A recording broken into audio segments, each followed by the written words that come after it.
So this is where you want to create a financial system and start investing your money, because your savings will never make you wealthy. You cannot save your way to wealth. You have to. I think you gotta have a dream. The School of Greatness. Really? Yeah. Please welcome Lewis House. So if someone wants to become financially free to be able to retire within 15 years. Yeah. I want to talk about that. Sure. I want to talk about it at different stages of life. If you're in your 20s to your 30s, if you're in your 30s to your 40s, I want to talk about that. What would be like a step-by-step approach from first the mindset standpoint, which is your thing. Yeah. Thinking of the mindset. Okay, I want to retire in 15 years. How do I have to think? To then the actual actions that people need to take Sure. in order to get there. And what does retirement actually look like? Oh, that's a good question. I'm going to give you a quick formula, and then I'm going to break it down, because I have created, it's not very complex, but I created this wealth formula, which breaks it down into a very simple, almost mathematical thing, where it's, you take your income, you subtract your expenses, and that equals your investments plus your savings. Income Minus expenses equals your investments plus your savings. So if you want to become wealthy, it ultimately comes down to having more investments. Your savings are not there to make you wealthy. They're there to protect you against an emergency. Your investments are what make you wealthy. So if you want to become wealthy sooner, or if you want to become a wealthier, you need more investments. you need more investments. How do you do that? Well, if it's your income minus your expenses, it's basic math. Either increase your income, decrease your expenses, or do both. Right. So that's the ultimate formula. So now if we talk about, let's break it down step by step on how do you actually do it. 6 steps. And this is, no matter what age you are, these are the 6 steps that you want to follow. Before you get into the 6 steps, what is the mindset that someone needs to think about? Step number 1 is build the mindset. Oh, my man.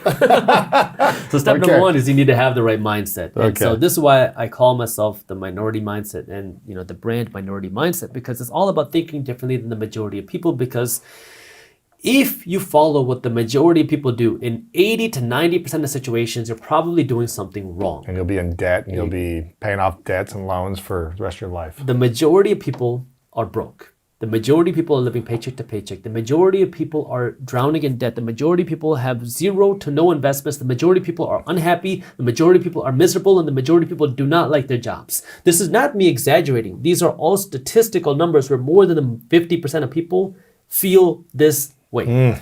And so if now you keep doing what everybody else does, you're going to end up like everybody else. And so this is where now you want to think a little bit different and try to find what's right for you and start to get educated yourself. Because when it comes to the mindset, the first thing you have to understand is that it is possible. Because if you're sitting there saying, it's not possible for someone like me, somebody who has my background, my parents, my whatever, I can't become successful, I 100% guarantee that you will not be able to become successful. You cannot change your outcome without changing your mindset. Oh, that's big. And in the previous interview we had, we talked about mindset versus tool set, where most of the times we assume that the reason why we can't become successful is because we lack the tool set. When in reality, for 90% of people, it's lacking the right mindset. Because when you have the right mindset, you'll discover that the tool set is right around you. So it's first believing that you can do it. Because once you know and believe that you can do it, that belief is going to then impact your decisions. Because now if you say, you know what? Yeah, maybe I can become successful. What are you going to do? You're going to go into YouTube, watch videos. How do I become successful? Then you start watching videos. Maybe you start binging videos. And now you start to realize, oh, okay, I can start to do this. I can change this about my life. I need to change the way I think. I need to change my actions. I need to do more things in my day. I need to stop watching so much Netflix. I need to do this. Then maybe you start reading books. And now you start reading business books, because I have read a lot of business books, and there's so much wealth in a $20 business book. Just go on to Audible, look at some of the top business books, and just start reading them, and you will learn so much.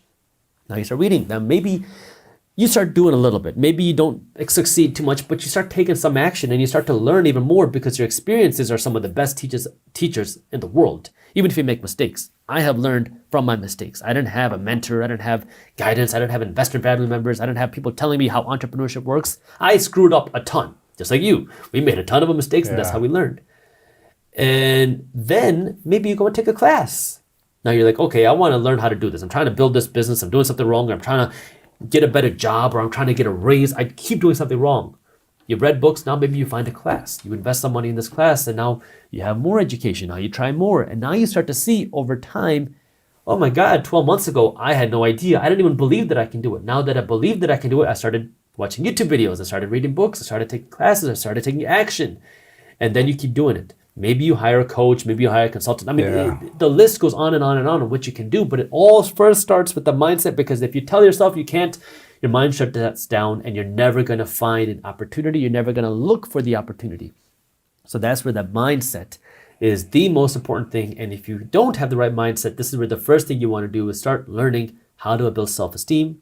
How do I build my confidence? How do I believe in myself? And I don't have a ton of videos on this. I know you have a ton of videos on this. Watch Lewis's stuff, right? So start there.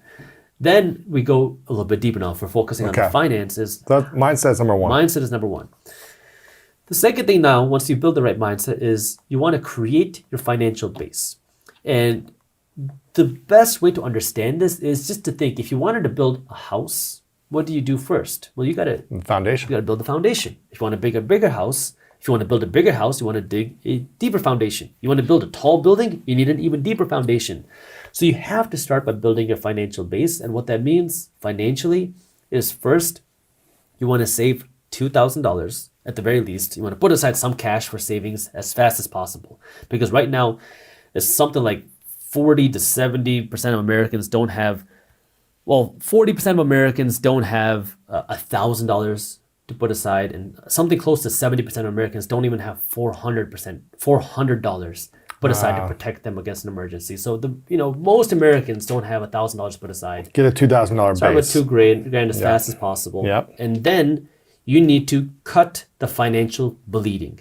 That means your high interest debts, your credit card debts, your hard money loans, your 0% APR loans, which are now charging you 20 to 25%. These need to be paid off as fast as possible, because these are loans that are skinning you alive financially. So, it seems like credit cards are one of the biggest things that hold people back. Look, credit cards are a tool. They are a tool. If you're not educated with them, you could get stuck. If you have this tool without the education, it will burn you. I only spend with a credit card. I spend a lot of money on a credit card because I know how to use the tool. And now because I know how to use my credit card, what happens? Well, I don't spend more than I would otherwise, because I use my credit card just as a medium of exchange. I'm going to spend this money anyways. Might as well use my credit card. When my credit card gives me perks. It gives me cash back. It gives me fraud protection. It gives me free insurance. Flights. It gives me hotel upgrades. Yeah. It gives me all these things just because I use my credit card instead of paying with cash. And so now, again, it's the financial education, because now some people will say, oh my God, these credit card companies are scams. Well, the reason why they're looked at as scams is because we don't have the right education on how to use them, right? It's a tool without the education on how to use it. And this is where now you have to build that financial education, and many times you're going to have to go out and do it yourself, because your credit card company is not incentivized to give you the financial education because they're going to make less money, right? It's profitable to keep people poor. It's profitable to keep people financially uneducated, because now if you just keep spending money in your credit card because you have no idea what you're doing, now your credit card company is going to get rich. The average household in America has $6,200 with the credit card debt. So if you have credit card debt in America, you probably have an average of $6,200. Wow. Now, let's talk about that. Because And what's the interest on that? Well, that's at 15 to 25, 28%. And so that's every going month, up. Every month you're paying that. You're paying it every month. So it's not $6,000 a month. It's really, over years, if you never fully pay it off, you're just paying more and more and more. And the interest rate on your credit card isn't fixed rate. It's variable interest rate. So as the Federal Reserve Bank raises interest rates, the interest rate on your credit card also goes up. So if you are 21 years old right now and you invested $6,200, which is the average household credit card debt right now, if you invest $6,200 right now and you got a 20% return on your money, and you did that for the next 45, 46 years, you are going to retire with $20 million. $20 million. And you never invest another penny again. Say it one more time. If you invest $6,200 today, and you never invest another penny again, and at 21. At 21, and you get a 20% return on your money, you're going to retire with $20 million. Wow. Now you're going to say, Jaspreet, where in the world am I going to get a 20% return on my money year after year? You're right. But your credit card company is doing it every single day. Wow. They're charging you. And so when you have that sort of credit card debt, That's you making your credit card company richer. Now, whether or not you think it's a scam, look, let's move past and understand what's going on. That way now you can use it to your advantage. Yes. Because I get tens of thousands of dollars worth of cash back every year from my credit card company because I use it as a tool and I understand how to use it. And this is where, look, if you don't want to use a credit card, it doesn't matter. Right. But just don't, if you have credit card debt, you have to pay that off because that is skinning you alive right now. Understand the financial education aspect. So that's the first thing you want to do is create your financial base. So you got to save some cash, then you got to pay that credit card debt off. Cut the financial bleeding. Cut the financial bleeding. What's the strategy if you got 3 credit cards? What's the strategy to getting rid of that debt? So Dave Ramsey is going to tell you to do something called the snowball method. The smallest first? Smallest first and then to the biggest. Because you're building momentum, right? A financial advisor may tell you the opposite, do the debt avalanche, which is now pay the highest interest rate first and then go down because now you're going to pay off the most interest first, so it costs you the most money in the long term. The reason why Dave Ramsey recommends the snowball method is because psychologically, when you get those small wins of paying something off, you feel like you're winning and you can pay it off faster. Yeah. A advisor is going to look at the math and say, hey, look, these numbers are telling me that pay off the higher interest rate first because it's going to save you the most money over the long term. Which one's right? Again, I'm not going to say which one. Do what's best for you.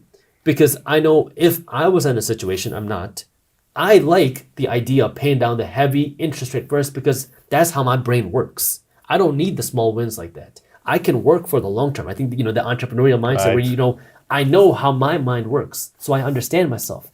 And this is just honestly being open and honest with yourself. If you can't stay true with it, then do the snowball. Yes. It does not matter. Screw paying it off a few months early. Just get it away and pay it off as fast as possible. But cut the financial bleeding and have a $2,000 base. At the very that's least, step 2. Okay. That's step 2. Now, the next thing you want to do is what I call lead your money. So this is where you want to create a financial system and start investing your money because your savings will never make you wealthy. You cannot save your way to wealth. You have to invest your money. Your savings won't make you wealthy because of what we've talked about in previous interviews, inflation. You're losing money in the savings. If inflation is higher than the interest rate you're getting at the bank, then your savings are effectively making you poorer each and every day because now your savings are losing value to inflation. Now, does this mean you should not save any money? No. It means you need to save your money strategically. So you want to save your money for 3 reasons and 3 reasons only. Save your money for an emergency. Save your money for a big purchase. If you want to buy a car, you want to buy a house, you want to buy a nice watch, whatever you want to buy, you need cash in order to do that. And then 3, save your money for an investment. If you're not saving your money for one of these 3 reasons, you're saving your money the wrong way, and it is making you poorer by saving that money. So now we focus on the first aspect of saving your money for an emergency. How much do you save? This is now, again, going to depend on your risk tolerance. You want to save somewhere between 3 to 12 months worth of your expenses. And the amount of money you save is going to depend on where you are in life and how much risk you're willing to take on. If you're like, hey, dude, I'm 25 years old. I don't have any financial responsibilities. I don't need that much savings. Fine. Save a few months worth of savings and that's it. Invest more aggressively. If you're like, hey, I have a family, I have kids, I have a spouse, I don't want to take on all this risk, then save 6 months, 9 months, a year's worth of savings because now it will give you that peace of mind that you have some extra cash put aside. So it's going to depend on your risk tolerance and what you want. But in this lead your money step, this is where you want to understand that there's more to putting your money aside than just saving your money. You also want to be putting your money to work. And the best way to do this is to create a system where no matter how much money you're making, you are going to proportionately continually invest and save based on your income. So what does that mean?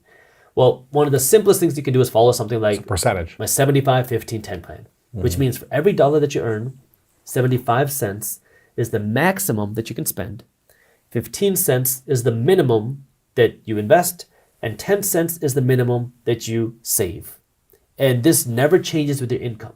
The only thing that you would ever change is after you hit that savings goal for your emergency savings, you don't keep saving your money for the emergency because you built that whatever months you want, you put that towards your investments. Yes. And now, whether you're making 40 grand, 400 grand, 4 million, 40 million, you just keep following the same thing and you're living below your means. And now you're constantly putting money aside for your investments. Now, again, we talked about this before. This investment money can either be passively invested, all of it, or you can put this money aside to be invested. So you can put this money into a bank account. You're looking for a rental property. You're looking for a business to buy. You're looking for a cheap stock to buy. This now depends on your investment goals, right? Where do you want to be invested? How do you want to invest your money? And this is that financial education now of what do you want to do and your personal goals.